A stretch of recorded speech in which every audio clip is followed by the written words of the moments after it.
They found her in the ashes of a dead village, soot under her nails and blood on her lips. She didn't run when the Alpha King's soldiers surrounded her. She simply closed her eyes and waited for the execution she believed she deserved. The Blackstone pack had been the largest in the northern kingdoms, 300 wolves strong, with bloodlines stretching back to the first moon. Now, 6 months after the massacre, only 73 remained. Alpha King Kalen Blackstone stood in the Hall of Remembrance, where the names of the dead were carved into black marble walls. His father's name, his mother's, his younger sister's, his betas, 47 pups who never got to see their first shift. The hall smelled like death and old flowers. Wilted bouquets rotted at the base of the memorial, brought by widows who could barely afford food, let alone roses. Your Majesty, Captain Thorne's voice echoed in the emptiness. We found her. Kalen's claws extended involuntarily. For 6 months, they'd hunted the monster responsible. Witnesses had described a female wolf, silver white and massive, tearing through the packlands with fire and fury. Some said she laughed while children burned. Others said she moved like a ghost, appearing and vanishing in smoke. Where? His voice was gravel and ice. Border of the wandering territories. She didn't resist. Kalen turned slowly. Thorne was his most ruthless warrior. The man had lost his mate and twin daughters in the massacre. If anyone deserved to deliver this news, it was him. Bring her to the capital. Alive. Kalen's wolf snarled inside him, demanding blood. I want the pack to see her face before she dies. I want them to spit on her. I want the orphans to know we avenged their parents. Thorne's jaw tightened. She'll be here by dawn, Your Majesty. When the captain left, Kalen pressed his palm against the wall of names. His sister's name was carved at eye level. Lyanna Blackstone, aged 19, beloved daughter and healer. I'll kill her for you, he whispered. I swear it on our bloodline. His wolf howled in agreement, a mournful sound that rattled his bones. But revenge wouldn't bring them back. Nothing would. The wagon smelled like iron and old wood. Sarah kept her wrist steady as the silver chains bit into her skin, burning with every jostle of the wheels. Silver didn't kill wolves, but it weakened them, made shifting impossible, made healing slow. She deserved worse. Through the barred window, she watched the landscape change from wild forest to cultivated fields. They were entering Blackstone territory. Soon she'd see the capital, the place she'd destroyed. Across from her, a young soldier stared with undisguised hatred. He couldn't be more than 20, with a fresh scar across his throat. You killed my brother, he said quietly. Sarah met his eyes. I know. She didn't remember his brother specifically. That night was a blur of screams and fire and the horrible realization that she couldn't stop it, couldn't save any of them. But she'd been there. She'd failed to prevent the slaughter. In the eyes of these wolves, that made her guilty. Why? The soldier's voice cracked. We never hurt you. We didn't even know you existed. Because I was a fool. Because I trusted the wrong wolf. Because I was too weak to stop him. I can't give you an answer that will make sense, she said finally. I can only tell you I'm sorry. Sorry doesn't bring them back. No, it doesn't. The soldier looked away, jaw working. After a moment, he pulled a small flask from his belt and took a long drink. He didn't offer her any. She didn't expect him to. Captain Thorne rode alongside the wagon, his face carved from stone. Every hour, he'd look at her with those dead eyes and she'd see the question burning there. How could you? She wanted to tell him the truth. But truth required proof and she had none. Just fragmented memories of that night, of trying to pull pups from burning dens, of screaming at him to stop, of running when she realized she couldn't save anyone, least of all herself. The dark wolf had made sure of that. As dusk fell, the capital came into view. Even from a distance, Sarah could see the damage. Entire sections of the sprawling packlands were charred black. Temporary shelters clustered where great lodges once stood. The royal denning grounds, where families raised their young together, was just a field of ash. Her stomach twisted. I did this. I let this happen. The wagon rolled through the outer gates. Wolves lined the streets, silent and staring. A mother pulled her child close, covering the pup's eyes. An old male spat at the wagon. A teenage girl screamed, Murderer. Sarah didn't flinch. She absorbed every curse, every tear, every ounce of hatred. She deserved it all. They stopped in front of a massive stone fortress, the Alpha King's stronghold. It loomed like a mountain, all dark stone and iron, built to withstand sieges. Torches blazed along the walls, casting dancing shadows. Thorn opened the wagon door. Move. Sarah climbed out, chains rattling. Her legs had gone numb from sitting, but she forced herself to stand straight. If she was going to die here, she'd do it on her feet. The crowd pressed closer, held back by a line of guards. Someone threw a rock. It hit her shoulder, sharp and sudden. Another followed, splitting her lip. Enough.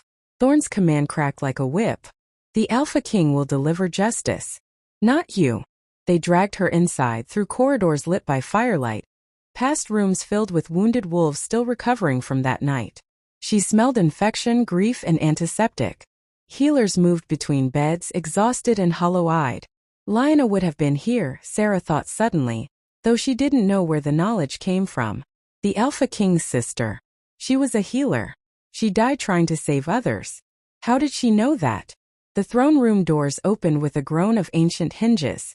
The space was vast and cold, built from the same black stone as the exterior. A throne carved from a single piece of obsidian dominated the far end, and on it sat the Alpha King himself. Sarah's breath caught. She'd expected a monster, some scarred, brutal creature ruling through fear. Instead, she saw a young man, perhaps 30, with dark hair that fell to his shoulders and eyes like a winter storm. He was handsome in a harsh way, all sharp angles and controlled power. But it was the grief that struck her. It poured off him in waves, thick and choking. He'd lost everything, and he blamed her. Thorn forced her to her knees 20 feet from the throne. Your Majesty. The prisoner. The Alpha King rose slowly. He moved like violence barely leashed, every step deliberate. When he stopped in front of her, Sarah could feel the heat radiating from him, fury and power and something else. Something that made her wolf stir for the first time in months. Look at me. She raised her head. Their eyes met, and the world shattered. The mate bond slammed into her like a physical blow. A golden thread snapping into place between their souls, ancient and undeniable. Her wolf surged forward with a desperate howl. Mate. Ours. Protect. Claim. No. No, this was impossible. From the look on his face, shock, horror, rage, he felt it too. The throne room erupted. Wolves shouted, confused and angry. Thorn stepped forward, hand on his sword. Your Majesty? But Kalen didn't move. He stared at Sarah like she was a ghost, his chest heaving. This is impossible, he whispered. Sarah's chains burned as she tried to process what was happening. Of all the cruel tricks fate could play, this was the worst. The mate bond, sacred, unbreakable, tied her to the one wolf who had every right to kill her. I know, she managed. Her voice sounded distant, broken. His hand shot out, gripping her chin and forcing her to meet his eyes again.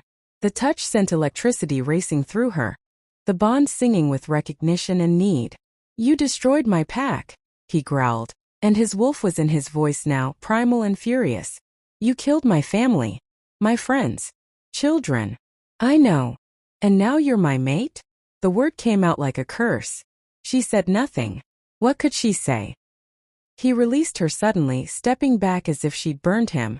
His claws were fully extended, his eyes flickering between human and wolf. The pack members in the throne room watched in stunned silence.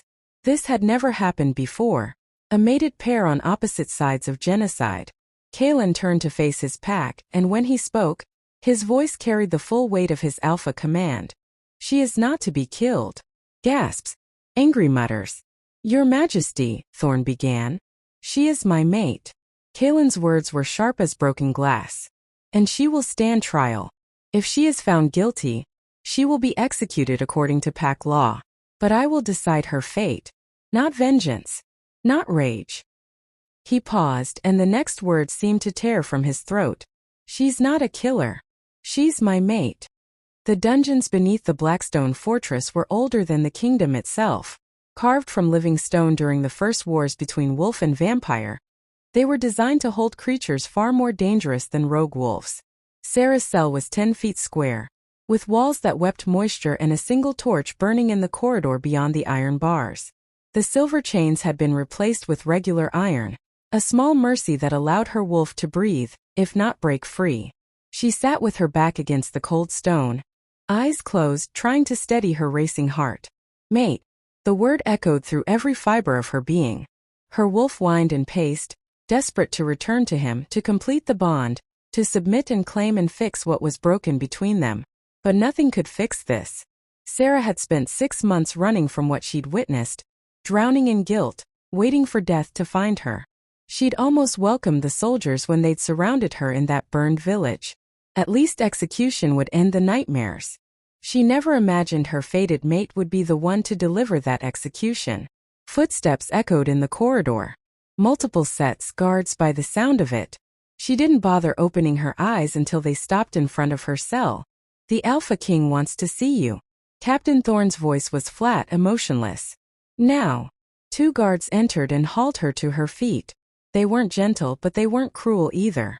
Just wolves doing their duty, guarding their king from the monster who destroyed their world. They led her up 3 flights of stone stairs, through corridors she didn't recognize, until they reached a heavy oak door reinforced with iron bands. Thorne knocked once. Enter.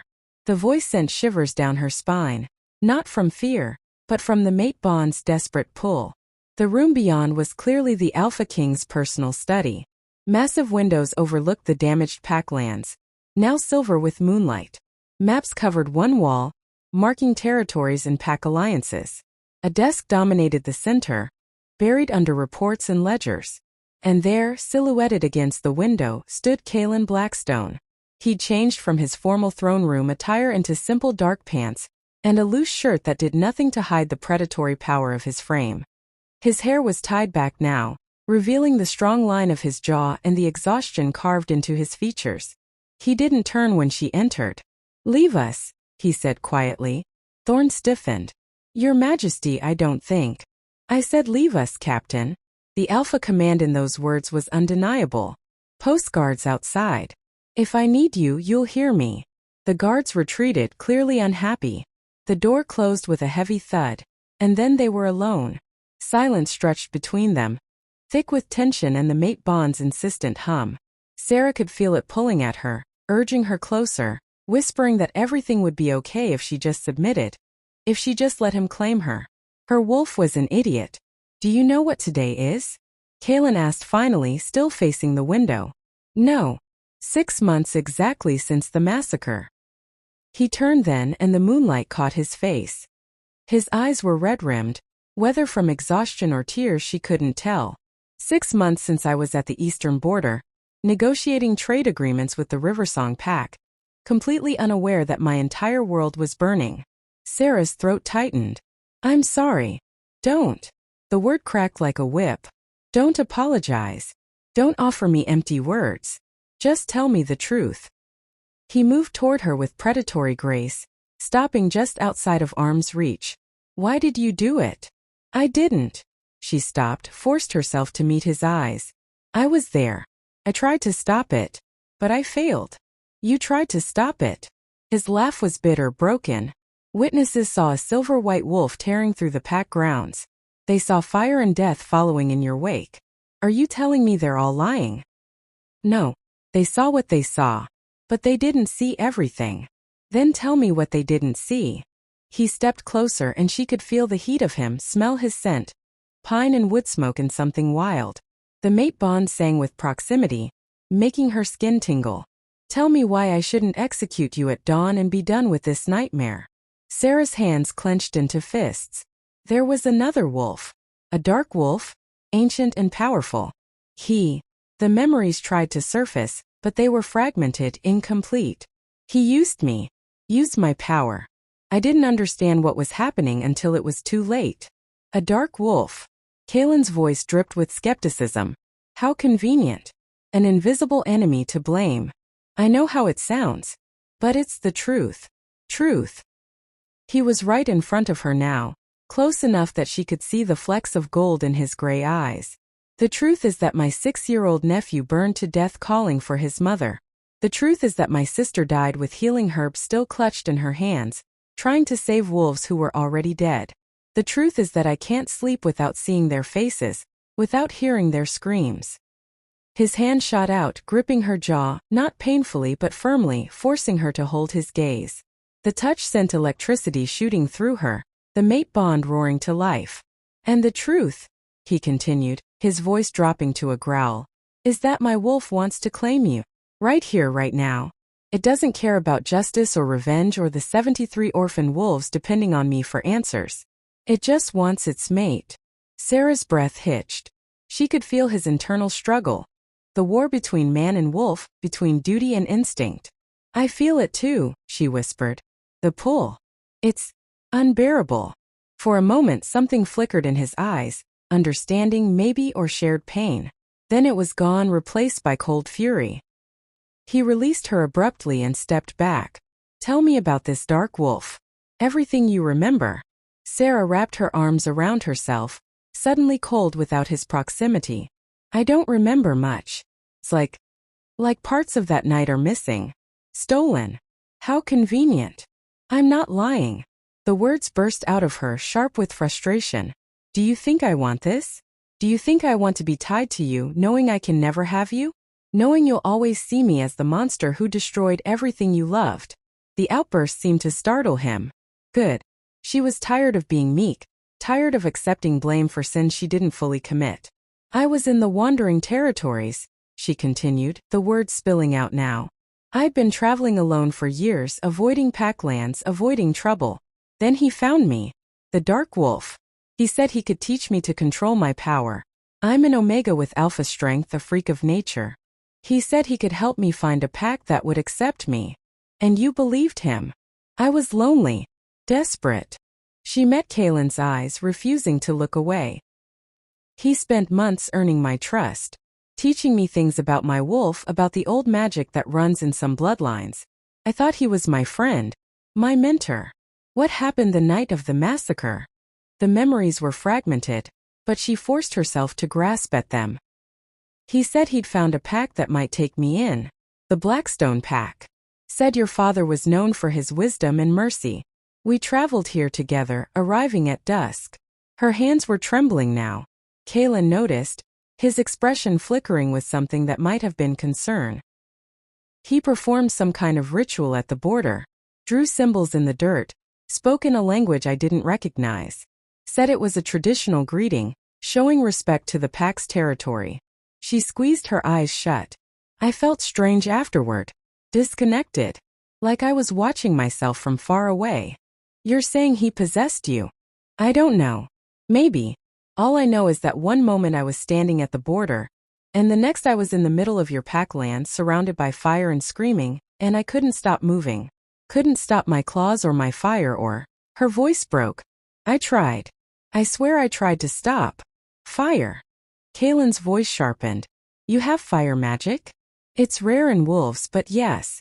It manifests when I'm emotional or threatened. He knew about it. That's why he chose me. Kaylin turned away, raking a hand through his hair. She could see the tension in his shoulders, the way his wolf fought for dominance beneath his skin. Even if what you're saying is true, he said finally, it doesn't change what happened. My pack is still dead. And without proof, without this mysterious dark wolf, you're just a killer with a convenient story. I know. So give me something. A name. A description. Anything I can use. Sarah searched her fractured memories, trying to grasp details that kept slipping away like smoke. He called himself Mordrin. He was massive even for an alpha, pitch black fur with silver-gray eyes. Old. Ancient maybe. He spoke about the time before packs, when wolves ran wild and answered to no one. She watched Kaylin's face carefully. Something flickered there, recognition maybe? Mordrin, he repeated slowly. That name. I've heard it before. In the old stories my father used to tell. He turned back to her, eyes narrowed. He's supposed to be a myth. One of the first wolves, cursed by the moon goddess for trying to overthrow her chosen alpha. Bound in silver and buried where the earth meets the sky. He's real. And he's not buried anymore. Kaylin stared at her for a long moment, clearly wrestling with whether to believe her. The mate bond pulsed between them, and she could feel his wolf's absolute certainty. She's ours, she's telling the truth, protect her. But the man wasn't ready to listen to his wolf. Not yet. I'll have my scholars research Mordrin, he said finally. If he exists, if there's even a grain of truth to your story, I'll find it. But until then, you stay in the dungeons. You don't speak to anyone. You don't try to escape. I won't run. No, he agreed quietly. You won't. Because despite everything, you want to make this right. I can feel it through the bond, your guilt, your desperation to fix what you broke. He moved closer again, and this time there was something different in his eyes. Not quite trust, but curiosity. That's the only reason you're still alive. My wolf knows you're not a killer. It knows you're suffering as much as I am. Sarah's eyes burned with unshed tears. I dream about them every night. The ones I couldn't save. I hear their screams. I smell the smoke. And I know that no matter what happens, no matter if you find proof or kill me at dawn, I'll never forgive myself. For a heartbeat, Kaylin's mask cracked. She saw the grief beneath, raw and bleeding, and her wolf whined with the need to comfort him. Then the mask was back in place. Captain Thorne, he called.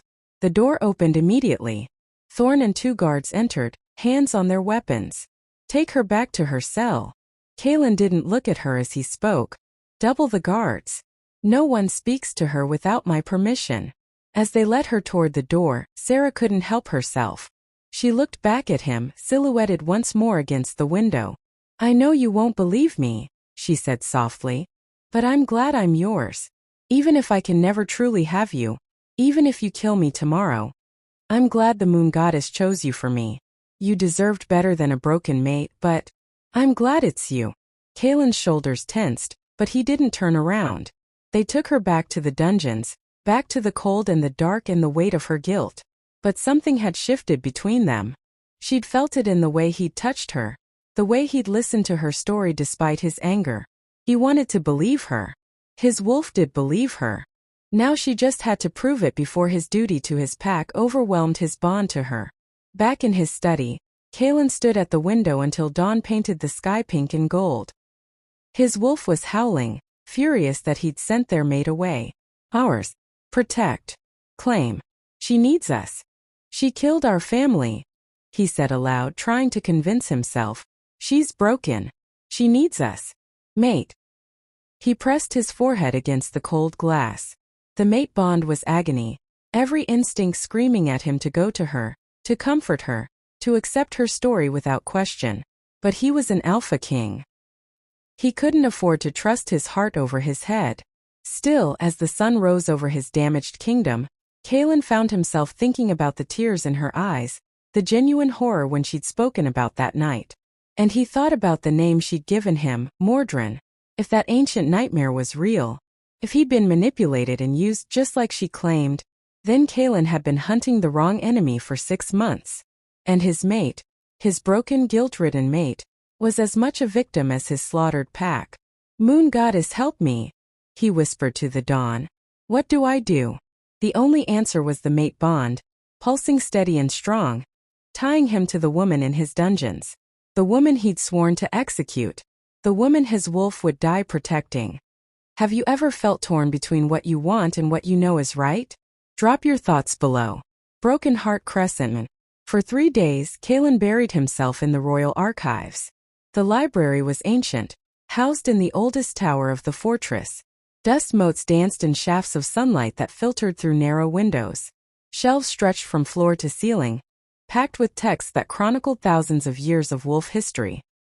He dismissed his advisors, ignored the mounting paperwork on his desk, and spent every waking hour searching for references to Mordrin. His wolf prowled restlessly, furious at being separated from their mate. Every few hours, Kaylin would feel a sharp tug through the bond. Sarah's pain, her loneliness, her despair. It took everything in him not to abandon his research and go to her. Your Majesty. Elder Moira's creaking voice interrupted his reading. She was the pack's oldest member, nearly 200 years old, with white hair and milky eyes that somehow still saw everything. You haven't slept in 3 days. I need answers. You need rest. She shuffled closer, leaning heavily on her carved walking stick.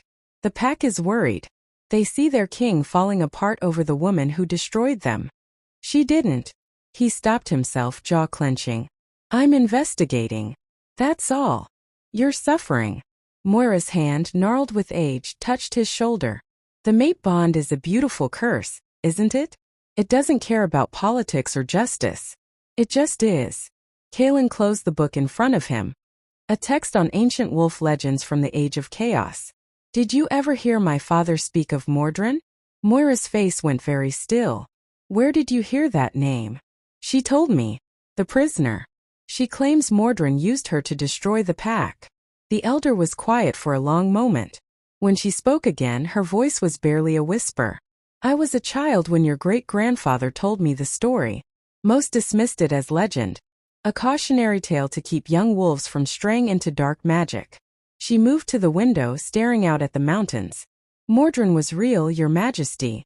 One of the first wolves, born when the moon goddess walked among us. He was powerful, charismatic, beloved. But he wanted more than what the goddess offered. What did he want? Freedom from her rules. From the mate bond, from pack law, from the hierarchy she'd created. He believed wolves should be apex predators, answering to no one, not even our creator. Moira's hands tightened on her walking stick. He tried to kill the goddess's chosen alpha. Tried to overthrow the natural order. For his crimes he was cursed. Stripped of his ability to shift, bound in silver chains, and buried in a tomb sealed with moon magic. Where? The Howling Peaks. Where the earth meets the sky, just as your prisoner said. Moira turned to face him. But that was 3,000 years ago, Kaelin. Even if he was real, he would be long dead. Nothing survives that long. Unless the curse kept him alive. Kaelin's mind raced. A punishment worse than death. Eternal imprisonment, unable to shift, unable to die. If someone freed him. Moira's face paled. Moon goddess, protect us. He'd be mad with rage. Hungry for revenge against the goddess and everything she created. Pack bonds. Family structures. The mate bond itself. Kaelin stood abruptly, sending his chair clattering backward. He'd want to destroy it all. And what better way than to massacre a pack? To show that the goddess's protection means nothing. But why use the girl? Because she's an Omega with alpha power. A freak of nature, as she called herself. Maybe he needed someone outside the normal hierarchy. Someone the goddess's laws didn't fully apply to. He moved to the window, staring toward the dungeons. And after he'd used her to commit the massacre, she'd be the perfect scapegoat. We'd execute her. Never knowing the real threat was still out there. Moira studied him carefully. You believe her? My wolf never doubted her. Not for a second. He pressed his palm against the cold stone wall. But I'm an alpha king. I can't rule based on instinct alone. I needed evidence. And now you have it. Legends and 3,000-year-old stories aren't evidence. But it's a start. He turned to face the elder. I need to speak with her again. Really speak with her. Not as a king interrogating a prisoner, but as her mate. The word hung between them, heavy with implication. The pack won't understand, Moira said gently. They need justice. They need someone to blame for their pain. I know. But I can't execute an innocent woman just to satisfy their need for vengeance. His claws extended, scraping against the stone. Even if it tears the pack apart. Even if they see me as weak. They'll see you as a king who seeks truth over easy answers. That takes more strength than blindly delivering vengeance. Moira moved toward the door, then paused. Your father would be proud of you, Kaelin. He always said the hardest part of being king wasn't making decisions. It was making the right decisions when everyone wants you to choose wrong. After she left, Kaelin gathered the text that referenced Mordrin and headed toward the dungeons. Sarah jolted awake when the cell door opened. She'd been dreaming of fire again, of small bodies burning, of her own claws tearing through flesh against her will. She sat up quickly, heart racing, and found Kaelin standing in the doorway. He looked exhausted. Dark circles shadowed his eyes, and his usual immaculate appearance was rumpled. His shirt wrinkled. You look terrible, she said before she could stop herself. A ghost of a smile touched his lips. Haven't slept much. Nightmares. Research. He entered the cell, carrying several old books. May I? She nodded, confused, and he settled onto the floor across from her, back against the wall. It was surreal, the Alpha King sitting in the filth of a dungeon cell like an ordinary wolf. I found references to Mordrin, he said without preamble. Elder Moira confirmed the legends. He was real. Sarah's breath caught. You believe me? I believe there's more to your story than I initially thought. He opened one of the books, showing her an illustration of a massive black wolf with silver-gray eyes. Is this him? The drawing was crude, faded with age, but recognition slammed into her. Yes, that's him. Kaylin's jaw tightened. Tell me everything again. Every detail you can remember, no matter how small. So she did. She told him about the months of training, about Mordrin's patient teaching and gradual manipulation. She told him about the ritual at the border, the strange disconnection she'd felt, the way her body had moved without her permission. I remember fragments, she said, hugging her knees to her chest. Flashes of consciousness where I'd see what I was doing and try to stop. There was a young male, your beta maybe. He fought me, tried to protect a group of pups. I remember screaming inside my own head, begging my claws to stop, but they just kept. Her voice broke. Kaylin shifted closer, the mate bond thrumming with his instinctive need to comfort her. His name was Marcus, he said quietly. My best friend since childhood. He died defending the nursery. I'm sorry. I'm so sorry. I know you are. I can feel it through the bond. Your guilt is eating you alive. He was silent for a moment. Can you remember anything else? Anything that might help us find him? Sarah closed her eyes, forcing herself back into those nightmare memories. After it was over, after the fires had died and everyone was gone, I remember coming back to myself. Mordrin was standing over me. He looked satisfied, pleased. What did he say? He said, the goddess will learn. Bonds can be broken, pacts can fall, and her precious order will crumble into chaos. Then he told me to run. Said I'd be hunted, that I'd spend the rest of my life running from what I'd done. She opened her eyes, meeting Kaylin's gaze. He wanted me to suffer. Wanted me to carry the guilt forever. A punishment worse than death. Yes. Kaylin leaned his head back against the wall, eyes closed. She could see the war playing out across his face. Grief, anger, and beneath it all, the mate bond's insistent pull.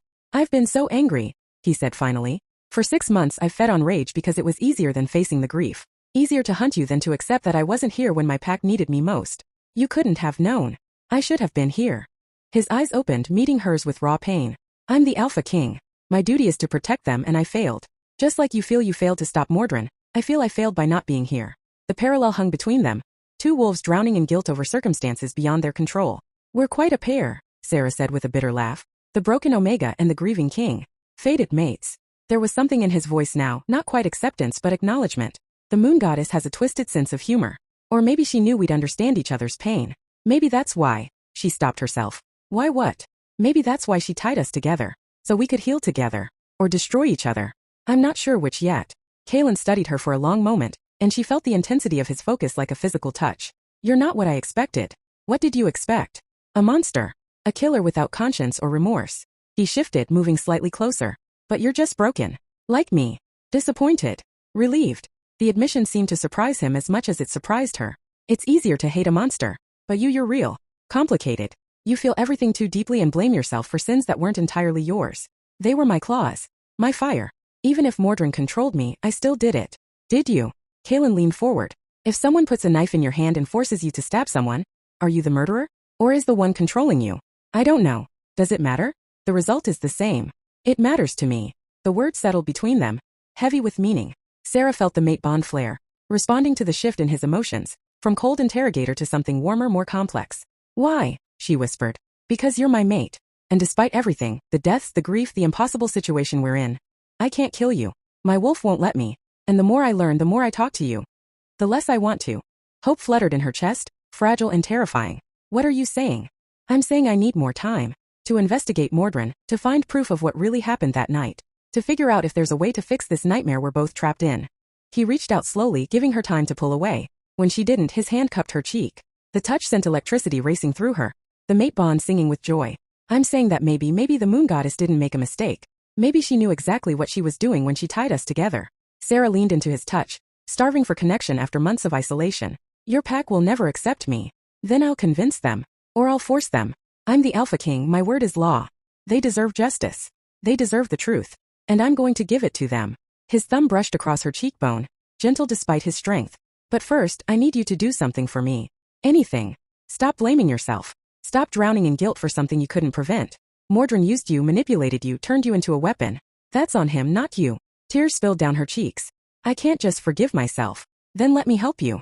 He moved closer, his forehead resting against hers. The mate bond roared between them, desperate for completion. We're in this together now, Sarah. Your pain is my pain. Your guilt is my guilt. And if we're going to survive this, if we're going to find Mordrin and make him pay, we need to trust each other. I trust you, she breathed. I've trusted you since the moment our eyes met in the throne room. I'm trying to trust you. It's harder for me. I've been betrayed before, learned to question everything. But my wolf knows. It's always known. They stayed like that, foreheads touching, breathing the same air. For the first time in 6 months, Sarah didn't feel alone. The guilt was still there, the grief still raw, but beneath it was something new, hope. I should go, Kaelin said finally, though he made no move to pull away. I've been down here too long. The pack will talk. Let them talk. You don't care about your reputation? I'm already a monster in their eyes. What's a little more scandal? She managed a weak smile. Besides, I'm exactly where I deserve to be. Stop that. His voice was sharp. You don't deserve this, Cell. You don't deserve chains and hatred. You deserve. He cut himself off, shaking his head. What? What do I deserve? Instead of answering, he kissed her forehead. A brief, gentle touch that nevertheless sent shockwaves through her entire being. The mate bond exploded with warmth, her wolf practically purring. I'll come back tomorrow, he said, pulling away and standing. We'll make a plan. Figure out how to track Mordrin. How to prove your innocence. Kaelin. She stood as well, using his name for the first time. Thank you. For listening. For believing me, even when you had every reason not to. He paused at the cell door, looking back at her. In the torchlight, his eyes were molten silver. His wolf very close to the surface. Don't thank me yet, he said. We have a long way to go. And if I'm wrong, if you're lying to me, it will destroy what's left of me. I'm not lying. I know. He said it with such certainty that her breath caught. My wolf knows. And I'm finally ready to listen to it. After he left, Sarah sank back down onto the cold floor, touching her forehead where his lips had been. For the first time since the massacre, she let herself feel something other than guilt and despair. She let herself feel hope. In his chambers, Kaelin stripped off his shirt and stared at his reflection in the mirror. His wolf was ecstatic, pacing and preening, satisfied that they'd finally acknowledged their mate. But the man was terrified. What if he was wrong? What if she was manipulating him, using the mate bond to escape punishment? No, his wolf growled. She's broken. She's hurting. She's over. He pressed his hand over his heart, feeling the mate bond pulse steady and strong. Through it, he could sense her emotions, relief, cautious hope, and beneath it all, a love so fierce and desperate it took his breath away. She loved him already. Completely. Unconditionally. And Moon Goddess help him. He was falling for her too. Have you ever had to face the source of your pain to finally be free? Sometimes the only way out is through. Fire Wolf Face. 3 months later. The Moon Gardens had taken 2 months to restore. Before the massacre, they'd been the pride of the Blackstone Pack. 3 acres of terrace gardens where silver moonflowers bloomed year-round, their petals glowing softly in the darkness. Mordrin's fire had turned them to ash, leaving nothing but scorched earth and the ghosts of beauty. Now, under Sarah's careful tending, they bloomed again. She knelt in the soft earth, her hands gentle as she coaxed a reluctant seedling to take root.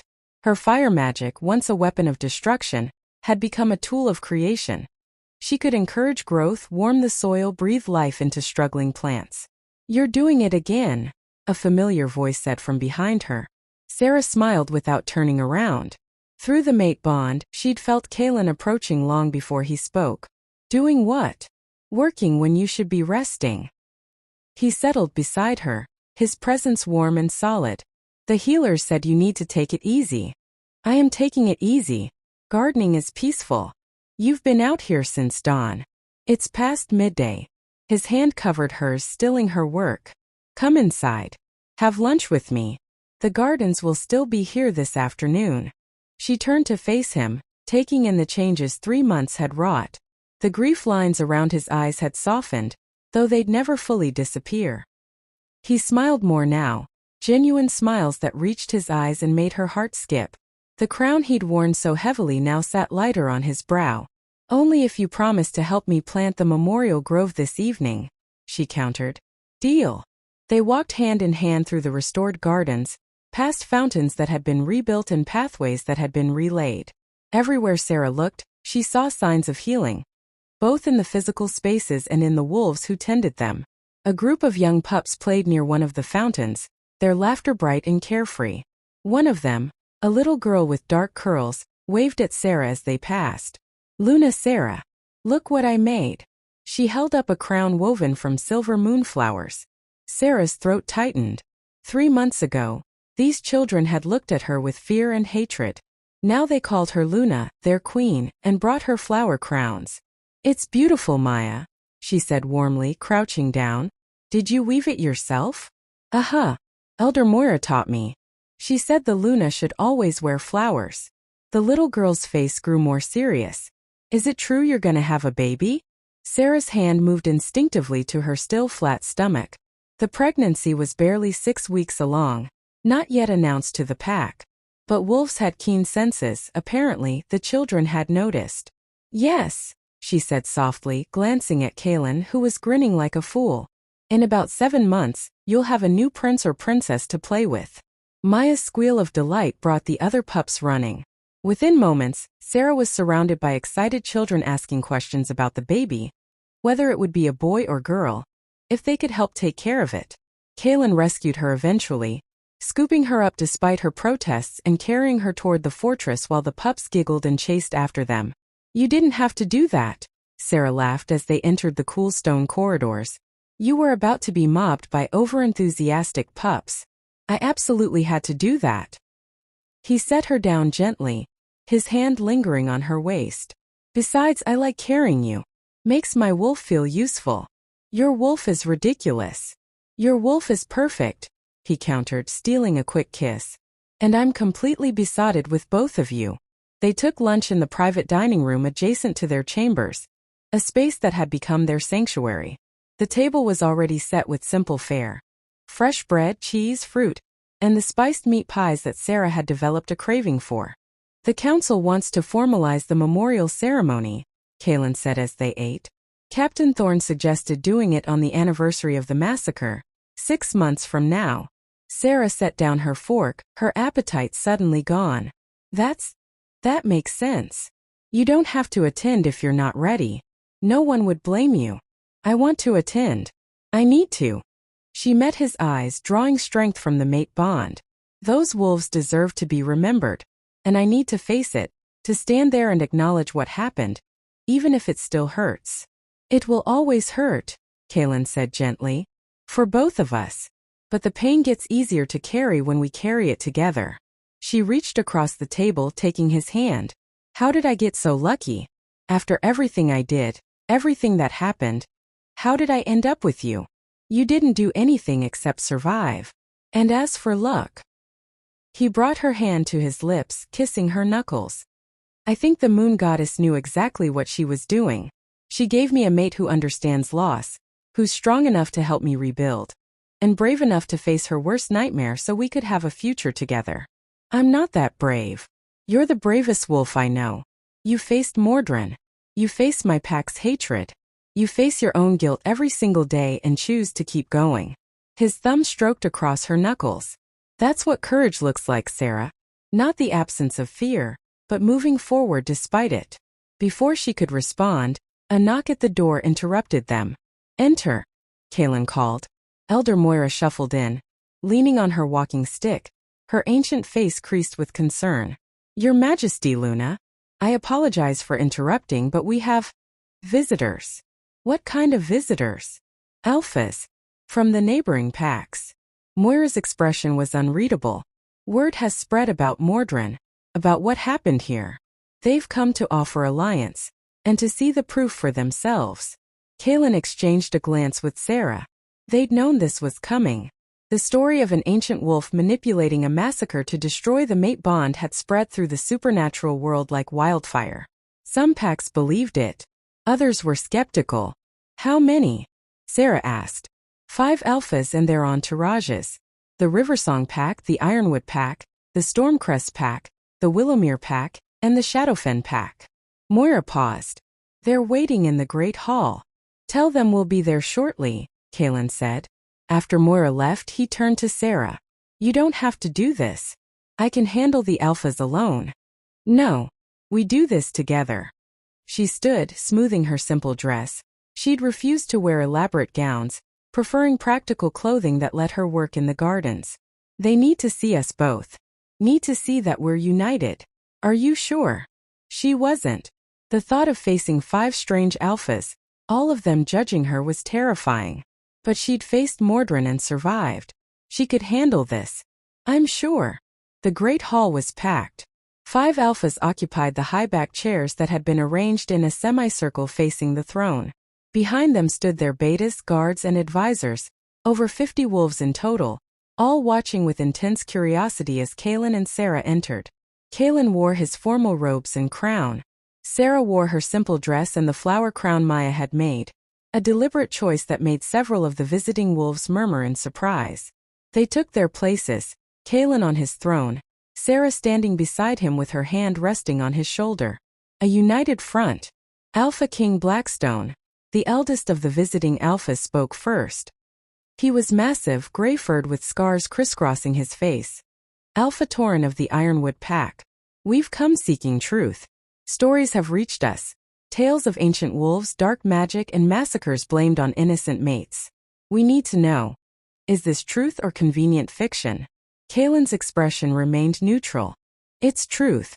And I have proof. Over the next hour, he laid out everything. The research on Mordrin, the broken tomb in the Howling Peaks, the confrontation where Mordrin had confessed to his crimes. Captain Thorn and the other warriors who'd been present gave testimony. Elder Moira provided historical context. And Sarah told her story, the manipulation, the control, the horror of being trapped in her own body while it committed atrocities. By the time she finished, several of the visiting wolves had tears in their eyes. This is unprecedented, Alpha Lyanna of the Stormcrest Pack said softly. She was younger than the others, perhaps 40, with silver-streaked auburn hair. If Mordrin can control wolves, use them as weapons, none of us are safe. That's why we're sharing this information, Kaelin said. Every pack needs to be warned. Mordrin is banished for now, but he'll return eventually. When he does, we need to be ready, united. United, Alpha Marcus of the Shadowfen Pack scoffed. He was lean and sharp-featured with suspicious eyes. Under your leadership, you mean? This could all be an elaborate ploy to expand your territory. I don't want more territory, Kaelin said flatly. I want to protect wolves from a threat that nearly destroyed my entire pack. But if you'd rather dismiss this as fiction and face Mordrin alone when he comes for you, that's your choice. The hall fell silent, tension crackling in the air. Then Alpha Tauren stood. He was easily the most powerful wolf present, his authority absolute. For a long moment he studied Sarah with ancient, knowing eyes. I believe you, he said finally. Both of you. Not because your story is convenient, but because it's too painful to be a lie. No alpha would willingly admit his mate was used as a weapon. The shame alone would be unbearable. And no Omega would stand here, facing judgment from strange packs, if she wasn't desperate for truth to be known. He crossed the hall and dropped to one knee before Kaelin's throne, a gesture of profound respect from one alpha to another. The Ironwood Pack stands with Blackstone. If Mordrin returns, you'll have our claws and teeth beside yours. One by one the other alphas followed.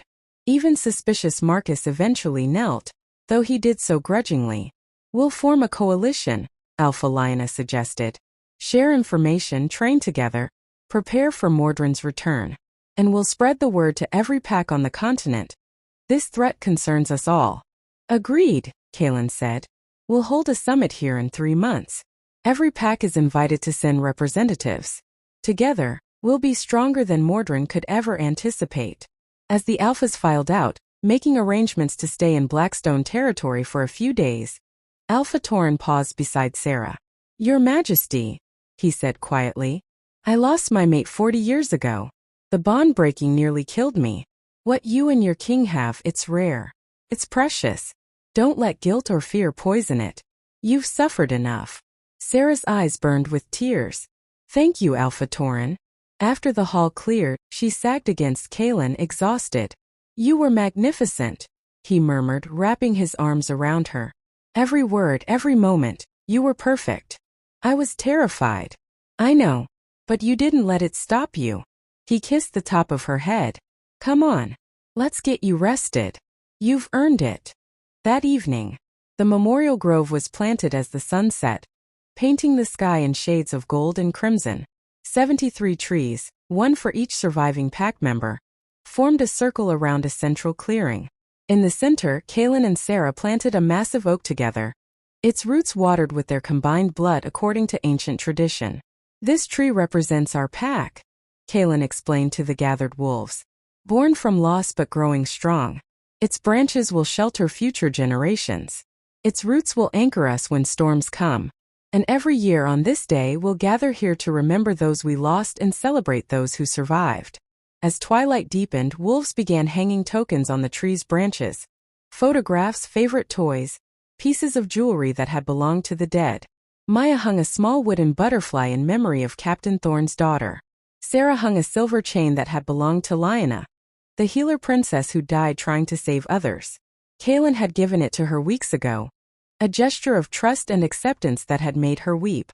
When the last token was hung, Elder Moira began the traditional song of remembrance, a haunting melody that wolves had sung for thousands of years to honor the dead.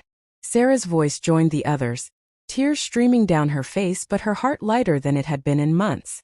We remember you beneath the moon. Your spirits run with the silver pack. Until we join you beyond the stars. You are not forgotten, not lost, not gone.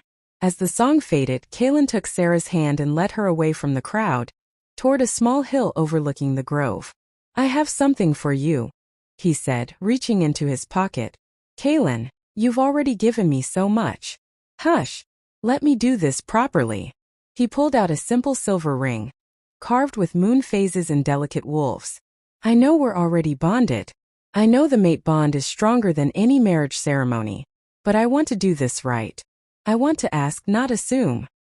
He dropped to one knee and Sarah's breath caught. Sarah of no pack name, wanderer survivor, the bravest wolf I've ever known. Will you be my mate in all things? Will you rule beside me, not as a subordinate but as an equal? Will you help me rebuild this pack into something stronger than before?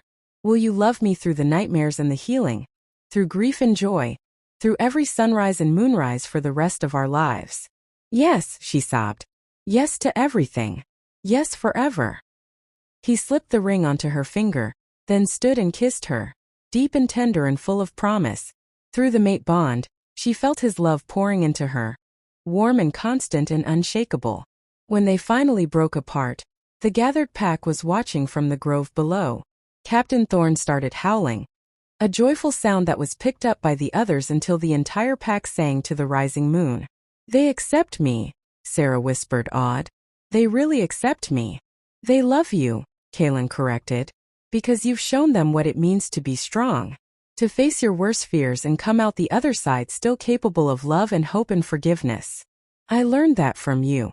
We learned it from each other. He placed his hand over her stomach where their child grew. And we'll teach it to them. To our pup. To the next generation. They'll grow up in a pack that values truth over vengeance, healing over hatred. Sarah covered his hand with hers, their rings glinting in the moonlight. Tell me about the future. The one you see for us. I see a kingdom rebuilt. Gardens blooming.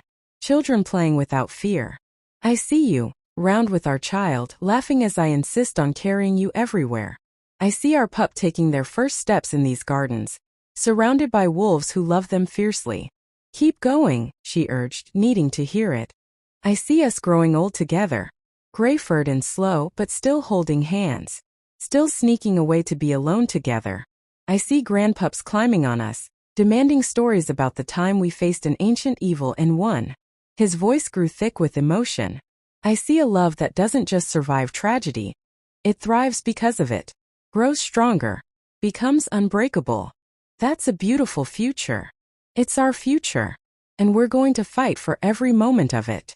They stood on that hill until the moon reached its peak, bathed in silver light, surrounded by the howls of their pack.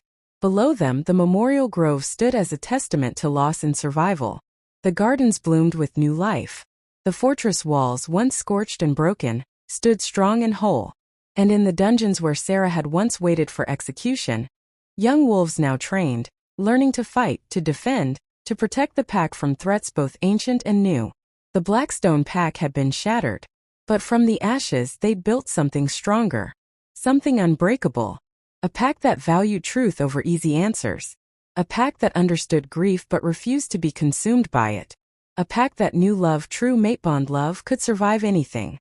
6 months later, the memorial ceremony drew wolves from across the continent. Hundreds gathered in the restored Great Circle, representatives from over 50 packs who'd come to honor the fallen and witness the strength of the Blackstone pack. Sarah stood beside Kaylin, her pregnancy now obvious. 7 months along, her belly round and their pup active within. The baby kicked as she spoke, delivering the speech she'd written and rewritten a dozen times. 6 months ago, 300 wolves died in this place. They died because an ancient evil wanted to prove that love could be destroyed, that bonds could be broken, that the moon goddess's gifts meant nothing. Her voice carried across the silent crowd. He was wrong. She gestured to the restored pack lands, the rebuilt dens, the blooming gardens, the memorial grove where 73 trees stood strong. From tragedy we built hope. From loss we built family. From hatred and suspicion, we built trust and acceptance. The wolves who died didn't die in vain. They became the foundation of something stronger than Mordrin could ever comprehend. Kaylin stepped forward, taking her hand. We are Blackstone. We bend but don't break. We grieve but don't despair. We remember our dead, but we live for the future. And when Mordrin returns, and he will return, he'll find not a broken pack but a united force. Not fear and division but love and solidarity. The howl that rose from the crowd shook the mountains. Hundreds of wolves singing together, their voices unified in defiance and hope. That night, as Sarah and Kaylin lay in their chambers, the baby kicking actively between them, she felt something she'd never thought possible 6 months ago. Peace. I love you, she whispered into the darkness. I love you, Kaylin echoed, his hand resting protectively over their child. Both of you. Forever. Through the window, moonlight spilled across their bed. The moon goddess's blessing, tangible and warm. And somewhere, buried deep beneath the howling peaks, an ancient evil stirred in the darkness, already planning his return. But he would find no broken wolves waiting for him. He would find a pack reborn, a love unbreakable, a future worth fighting for. Then, they survived the impossible and built something beautiful from the ashes. What would you fight for even when everything seemed lost? Share your thoughts below. I'd love to hear what this story meant to you. Thank you for following Sarah and Kaylin's journey from darkness to light, from guilt to redemption, from brokenness to wholeness. Their love proved that even the worst tragedies can't destroy bonds forged by fate and strengthened by choice. May the moon light your path, and may you always find the strength to choose love over fear.